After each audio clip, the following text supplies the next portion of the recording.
Ну вот, ребят, на этом мы, наверное, сегодняшний ролик закончим. Рамочки у нас получаются красивые, симпатичные. Рамочки получаются красивые, симпатичные. То есть сегодня ролик у нас был не о производстве тележек на колесиках, а сегодня ролик был просто про вот этот вот станочек. А сегодня был ролик про вот этот вот станочек.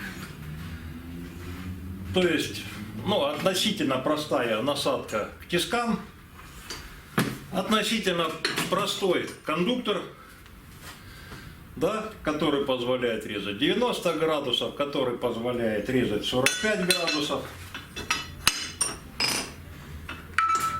Вот.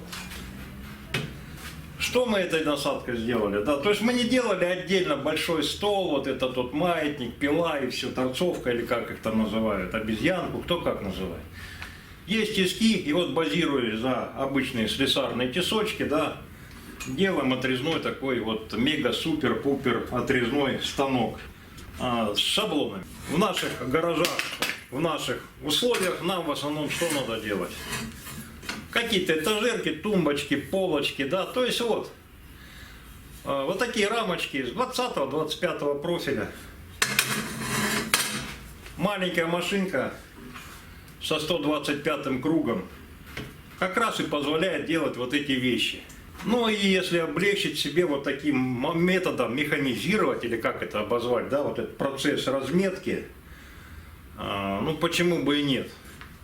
Да, станочек получился довольно узкоспециализированный, но очень много работы он позволяет сделать, да. Ну вот, только что у вас на глазах сделали вот такие рамочки, да. То есть приварятся колесики, будет 2-3 этажа, этажерочка. Для многих вещей оно нам понадобится. То есть этот проект я вам покажу дальше, как он будет делаться. А этот ролик, я еще раз повторяю, просто маленький лайфхак, или как сейчас, DIY, да, то есть маленькие приспособления.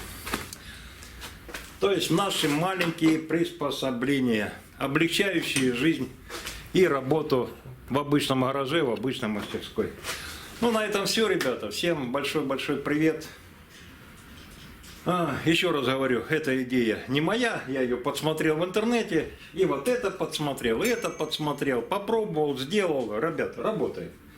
Поэтому, если кому надо, сделать несложно, а работу и жизнь облегчает довольно сильно. Ну и все, пожалуй, на этом, да? Всем пока.